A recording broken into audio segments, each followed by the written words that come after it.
اللہ اکبر اللہ اکبر۔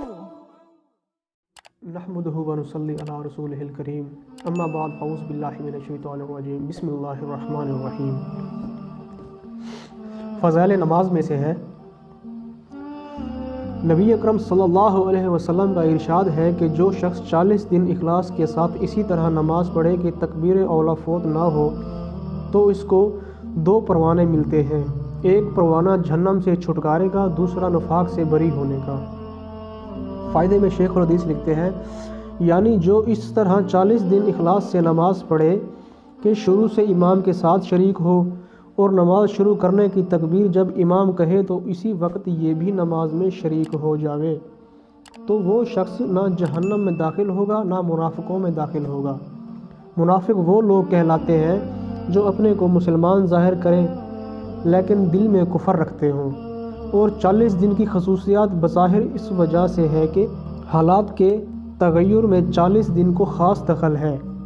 چنانچہ آدمی کی پیدائش کی ترتیب جس حدیث میں آئی ہے اس میں بھی 40 دن تک نطفہ رہنا، پھر گوشت کا ٹکڑا 40 دن تک، اسی طرح 40 دن میں اس کا تغیر و ذکر فرمایا۔ اسی وجہ سے صوفیہ کے یہاں چلہ بھی خاص اہمیت رکھتا ہے۔ کتنے خوش قسمت وہ لوگ ہیں جن کی برسوں بھی تکبیر اولا فوت نہیں ہوئی۔ میرے بھائیو، 40 دن اخلاص کے ساتھ نماز پڑھنے سے اللہ تعالیٰ 2 پروانے دیتا ہے، ایک جہنم سے چھٹکارے گا، دوسرا نفاق سے بری ہونے گا۔ تو میرے بھائیو، نماز کی بڑی اہمیت ہے، کیونکہ نماز دین کا سکون ہے، اپنے حضور صلی اللہ علیہ وسلم کی آنکھوں کی ٹھنڈک ہے۔ دعا ہے اللہ تعالیٰ رب العزت سے کہ جو حدیث پڑھی اللہ تعالیٰ ہمیں اس پر صحیح طریقے سے، مجھے بھی اور آپ سب کو بھی، جو سن رہے ہیں جو دیکھ رہے ہیں ان کو سب کو اس پر صحیح طریقے سے عمل کرنے کی توفیق عطا فرمائے۔